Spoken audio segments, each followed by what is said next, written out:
Hello everyone, and welcome back to Let's Play the Ball. Let's get out of this challenge room, please, and move on. Because things are about to get serious. Apparently very serious.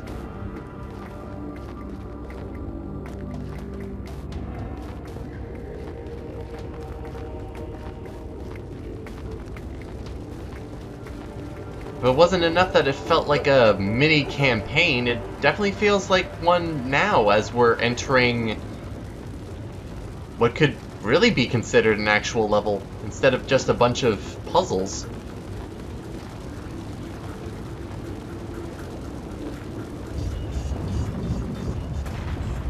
But here is what Challenge 6 is about, getting across here. You are not fast enough in order to get across the platforms on their own, so you're going to have to get the ball in order to help you by hitting a switch. As if there was going to be any other variety in terms of puzzles other than hitting switches. Well, I'd be lying. Bingo.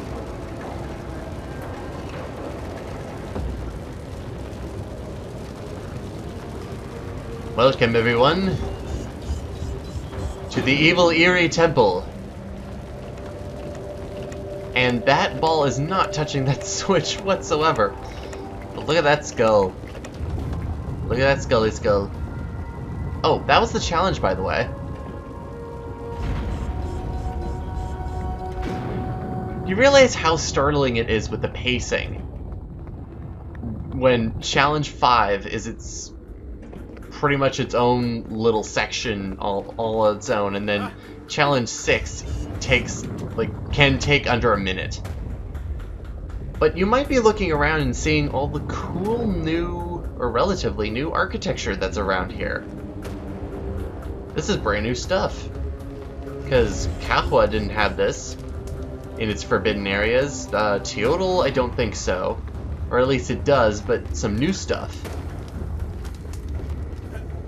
But this next challenge is all about cooperation between you and the ball, helping each other along. I like these kinds of puzzles.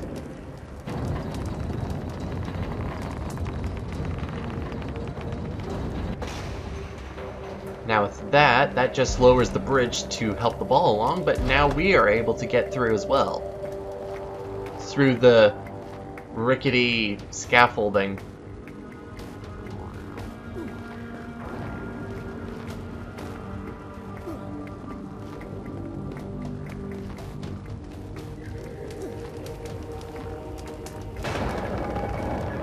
That'll help.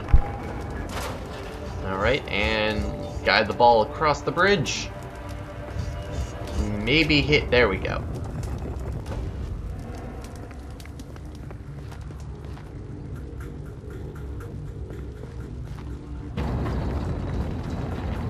And somehow the ball was able to get enough momentum in order to hit the next switch, because that wasn't me.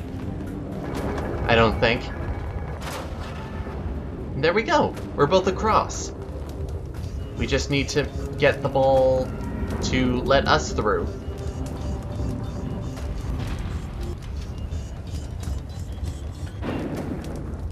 And yes, you are able to hit through the bars, which is a good effect. Something you may not be thinking about instantly, though.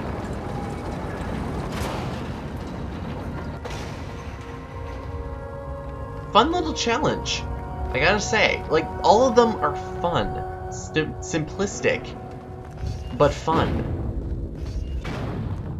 But now let's explore what we have here. This is certainly different. I want to say Teotl had, there's some assets from Teotl used in here, but in a different way. And I like that. It definitely makes it feel like a new level.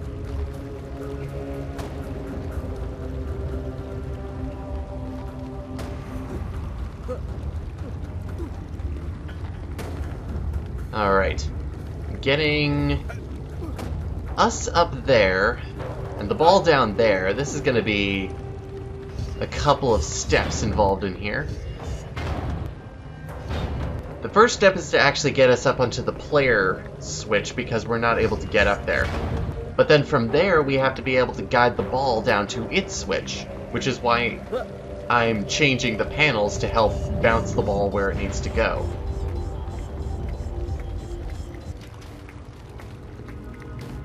If there was one thing I really wish that the ball did, it would be using the ball as a platform more often. Or the ball being a better platform, anyways. There we go. Now comes the cumbersome task of getting this to work properly. As you can see, just the pendulum swinging of the ball because we're not able to actually get exactly close to it. Away it goes.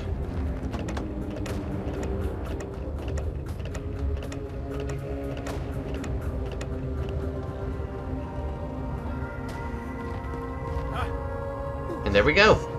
That was challenge 8.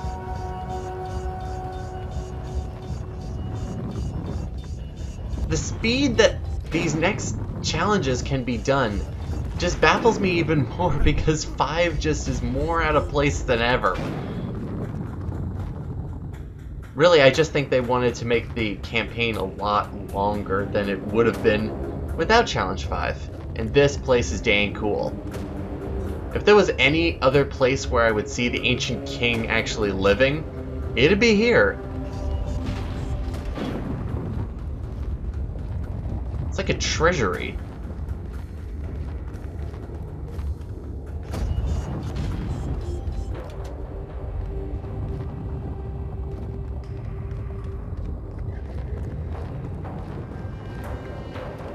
Now the question is, where is our next challenge at?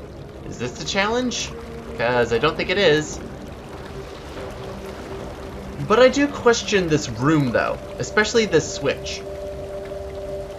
As you can see the ball down there, this switch specifically looks like a hold down switch in order to get and open those bars, but no, it's a little bit misleading. Maybe it's a timer switch, but I don't think that theory even works either because I waited for a good couple minutes and, well, this door stays open, but that looks just dang cool. I love the environments.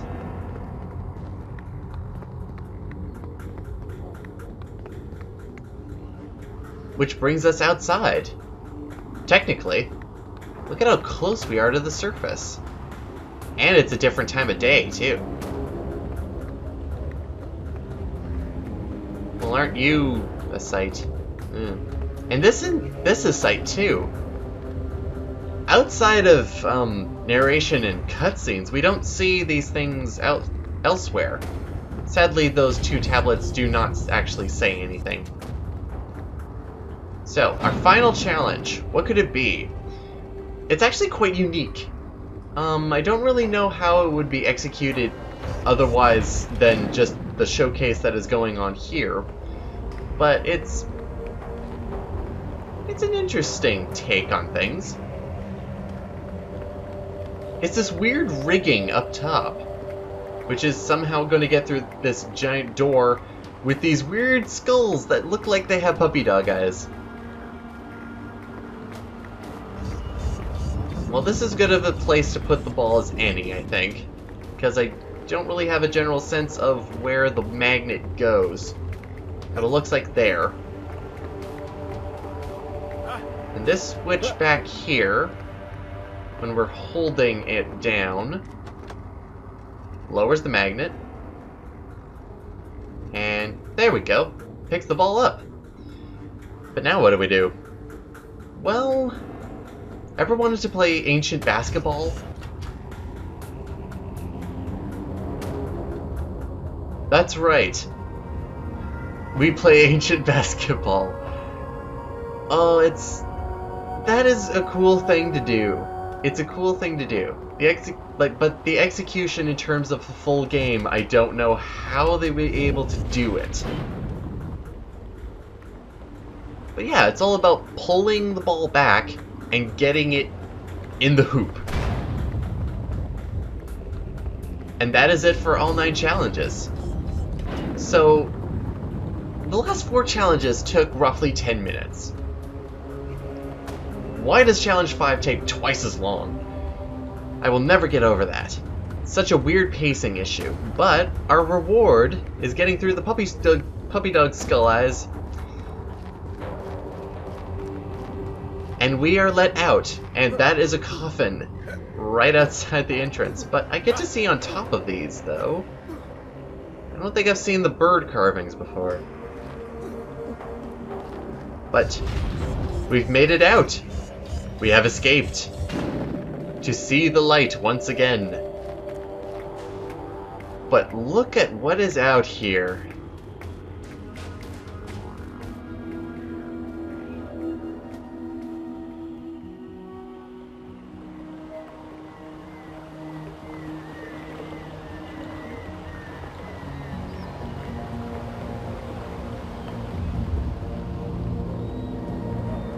This is pretty incredible.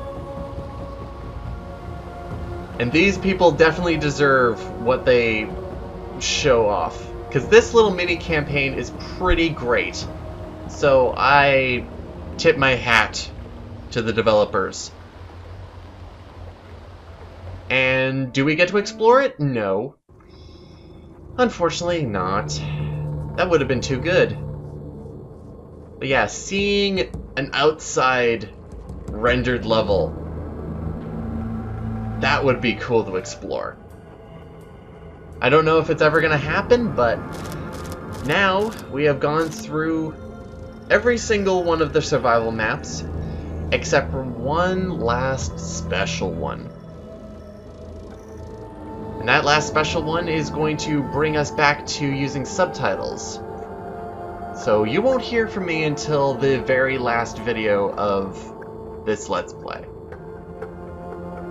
The last survival map is quite unique and shows off a true comparison.